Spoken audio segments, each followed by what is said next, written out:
What comes to our mind when we think of the solar system? What do the words solar and system even mean here? Solar means relating to or determined by the sun. And system? System means a set of things working together as a part of a mechanism. When we put these two definitions together, what do we get?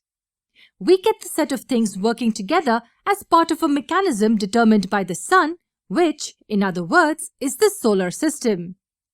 So what are these things that work together? I think we mentioned in our past video about the space being occupied by celestial objects like planets, meteors, meteorites, asteroids, and stars like the sun itself. These celestial objects orbit around the sun. Why do you think that is the case? This is due to the gravitational attraction between the sun and the objects. But here's another question. Why is it that these objects orbit around the sun and not the other way around? Can you guess why? If you remember our lesson on gravity, it is the light mass objects that are attracted to large mass objects. The sun, being the largest mass object in the system, attracts the other objects, which are of small mass compared to the sun, which is why they orbit around it. Let's learn more about a certain group of these celestial objects that are called planets. Now, how do we identify a planet? Is it different from other celestial bodies like the stars? If so, what are the differences? Planets actually have the same appearance as stars, but the factor that differentiates them from each other is that planets do not emit light of their own, while stars produce their own light. They also do not twinkle like stars do. Do planets travel in a specified path? Yes, planets orbit around the sun, each with its different paths, but in the same circular motion. Speaking of orbit, how do you measure the time taken for a planet to complete one revolution around the sun? It is called a period of revolution. The more distant a planet is from the sun, more will be the period of revolution. In other words, distant planets take more time to complete a revolution, while the closer one takes less time to complete it. It's kind of obvious because the circumference will be much more as the radius is more. Planets also rotate along their axis. We can also measure the time taken for a planet to complete one rotation. Can you guess what this measurement is called? That's right. We call it the period of rotation. The time taken to complete one rotation is called a period of rotation. Now that we know what planets are and how they are distinguished from other celestial bodies, how many planets are there in the solar system and what are they called? There are officially 8 planets in the solar system: Mercury, Venus, Earth, Mars, Jupiter, Saturn, Uranus, and Neptune. Earlier, kids grew up learning about 9 planets in the solar system. But in 2006, the International Astronomical Union ultimately decided to call Pluto a dwarf planet, reducing the list of real planets to 8. These planets have their own moon, just like how we have our own moon, except some have more than one. Speaking of the moon, did you know that the moon is actually a satellite? You're probably thinking, how can moon be a satellite? Like, is it transmitting signals to our TV and radio? No, it's nothing of that sort. You're thinking about artificial satellites. We'll talk about that in another lesson. But again, the moon is not that kind of satellite. Let's see what it means then. A satellite is a celestial body revolving around another celestial body. Since the moon is traveling around the Earth, we consider the moon to be a satellite of our Earth. Let me ask you a question now. Is the Earth a satellite to the sun?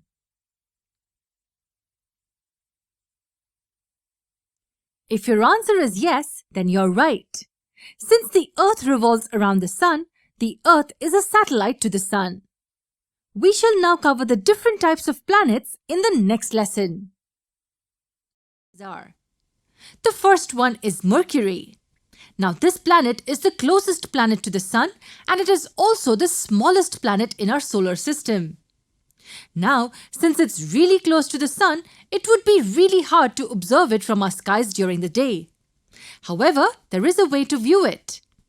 Just wait for the sunset or sunrise time near the horizon and you'll be able to catch it fully. Just make sure there are no buildings or mountains in the way. There are no moons revolving around Mercury. The second one is Venus. This planet is close enough to our planet Earth that we could call it our neighbor. It is also known to be the brightest planet to be seen in the night sky. So where can we view Venus? Try to look out for it in the western sky after sunset. It's because of this kind of appearance that it's been given the name morning star or evening star, even though it is not a star. It also rotates completely opposite from the way the Earth rotates around its axis. The Earth rotates from west to east, meaning Venus rotates from the east to the west. Venus has no moons revolving around it. Let's quickly review what we learnt about Mercury and Venus. Mercury is the closest, smallest, and has no moons revolving around it. And Venus is the Earth's nearest neighbor, the brightest planet, rotates around its axis from east to west, and has no moons revolving around it. The third one is Earth. This planet is a very special planet. Any guesses why? Yes, it's special because 1. We live in this very planet. 2. We get to live and breathe on this planet because of the special environmental conditions that exist here. Like the heat we get from the sun, the water, a comfortable atmosphere, and thankfully an ozone layer that protects us from the sun's ultraviolet rays. The only reason you can see the Earth as a green-blue color from space is because of the reflection of the water and the mass of land. We already know that the Earth's axis is tilted and not perpendicular to the plane of the orbit. It is due to this that we are able to get different types of seasons like winter, summer, autumn, and spring. The Earth has only one moon. Yes, the very same moon we see in the night. The fourth one is Mars. This planet is the first one outside the Earth's orbit. This planet has been nicknamed the Red Planet because of its reddish appearance. Why does it look reddish? It does so because of the rusty color of its soil. Mars has 2 tiny natural satellites around it. What's the fifth one? It's Jupiter. This is known to be the biggest planet in the solar system. In fact, it is so large that you can actually place 1,300 Earths in this massive planet. What about its mass? Its mass is said to be 318 times that of the Earth. It also rotates at a super fast speed around its axis. And now we come to the most interesting point.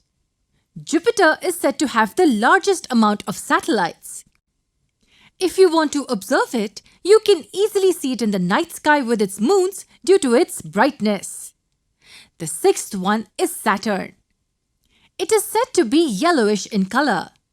This planet is unique from the other planets appearance-wise because of its beautiful rings. However, you can't see them with your naked eyes. You'll need to use a telescope for this. It is also said to be the least dense planet amongst all. Its density is even said to be lesser than that of water, which means it will float in water. And just like Jupiter, Saturn too has a large number of satellites. The seventh and the eighth one are Uranus and Neptune. So why did I mention these 2 planets at the same time? Well, it is because that these 2 planets are considered as the outermost planets in our solar system. The planets nearest to the Sun, like Mercury, Venus, Earth, and Mars, are called inner planets, and they have the least amount of moons. The planets outside of the orbit of Mars, which are Jupiter, Saturn, Uranus, and Neptune, are called outer planets and are said to have the most amount of moons. Now, coming back to Uranus. Like Venus, Uranus is also said to rotate from east to west around its axis. And speaking of its axis, it is completely tilted to a point where it appears to be sideways, making Uranus rotate from up to down instead of left to right. Neptune, the eighth and the last planet, is the farthest planet in the solar system. Its appearance is bluish and, like mentioned before, is said to have many moons.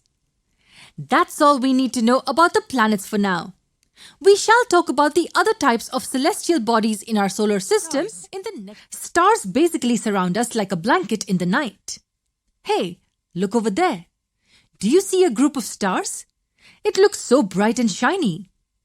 But wait, if you look carefully, it looks like the stars have formed a pattern. Can you see what it looks like? Yes, it looks like a car. Now that is really interesting. You're probably wondering if it's possible for stars to form such a shape. Well, maybe not a car, but it is possible for stars to form a pattern that we recognize. And we have a name for such groups. They're called constellations. There are some known constellations named by ancient astronomers. One such is the Ursa Major. This constellation forms the shape of a ladle or a question mark. There are three alternative names for this constellation: the Great Bear, the Big Dipper, and Saptarshi. Pick whichever name you want to call this constellation, but Ursa Major is the main name for this one. The number of stars forming this constellation is totally 7 in number. 3 of them form the handle of the ladle and 4 for the bowl. Do you remember the pole star that we mentioned in the previous lesson? Yes, it is situated along the axis of the Earth. Well, what if I told you that you can detect where the star is using the Ursa Major?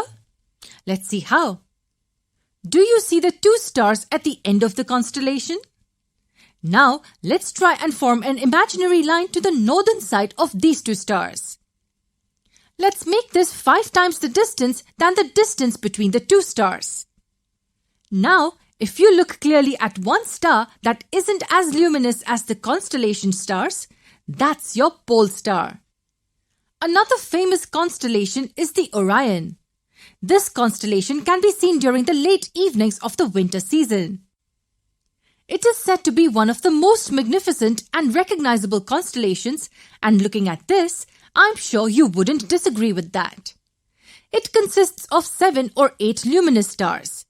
Its alternative name is the Hunter. I'm sure you're wondering why it's called the Hunter. That's because this constellation forms the pattern of a hunter, and these 3 bright stars represent the belt of the hunter. The other 4 bright stars form a quadrilateral. There is a star in the sky which is said to be the brightest star in the night sky. This star is called the Sirius. Although it is the brightest star, you may have some trouble finding it. Not to worry, because the Orion will be able to help you with that. Do you remember the 3 stars that shape the belt of the hunter? Well, just imagine a straight line passing through the 3 middle stars of Orion. This line will go towards the eastern direction. Hey, we found a really bright star, which is the Sirius. Another constellation is the Cassiopeia. This constellation is named after a queen called Cassiopeia of a Greek mythology. The constellation is even given the pattern of the queen. It appears in the winter season in the early night and forms a distorted W or M. One thing we should keep in mind is that these few stars are not the whole part of the constellation. They have large number of stars as seen here, but we only observe these few stars because, well, they are bright compared to the other stars. Apart from the stars and planets, there are other celestial bodies that revolve around the solar system. Let's see what they are. Remember the gap between Mars and Jupiter that we talked about in our previous lesson? Do you think that this gap is occupied? If so, what is it occupied with? Planets? Stars? Nope, it's none of these. It is occupied by a group of celestial bodies called asteroids. These objects are rocky in appearance and are very, very big. Well, not as big as planets, but they are almost 60 miles in diameter. Most of them are bigger than the Empire State Building in America. And these asteroids are pretty dangerous as they have collided with the Earth and may do so in the future as well. Another member of celestial objects is called a comet. They revolve around the high elliptical path of the Sun. However, their period of revolution takes a pretty long time to be completed. When they orbit near the Sun, their appearance looks like a huge head with a tail. Actually, two tails, where one is called a dust tail and the other one an ion tail. So do these comets pose any kind of threat to the Earth? Well, no one can say yet, but one thing is for sure, they are less dangerous than the asteroids. Remember when we talked about the new moon phase, where we cannot see the moon at all? Well, in this time of the clear sky, you can get a view of some streaks of light. We call these shooting stars, even though they are actually rocky in appearance and not actually stars. People sometimes say that whenever you catch sight of a shooting star, you should make a wish and it will come true. It's obviously not true, but hey, there's no harm in trying it out, right? There is actually another official name for these shooting stars. They are also called meteors. These are small objects that sometimes enter the Earth's atmosphere. And when they do, they start building up their speed. Now, due to the speed, the friction which is caused by the atmosphere of the Earth heats the meteor up. This results in the meteor glowing first and then evaporating at a really fast rate. Since they evaporate quickly, they never make it to the Earth's surface. However, there are some sneaky meteors that are so large that they can reach the Earth's atmosphere and land at the surface before evaporating completely. These types of large meteors have another name. They are called meteorites. Remember where we get our TV, radio and GPS signals from? That's right, we get them from satellites. When we talked about the moon revolving around the Earth, we'd seen that it's a satellite of the Earth. Well, the moon is a satellite alright, but a natural satellite. The satellites that give us the transmitting signals are called artificial satellites. These satellites are completely man-made and sent from the Earth itself into space and revolve around the Earth more closely than the moon. Examples of such artificial satellites are the Hubble Space Telescope and Sputnik 1.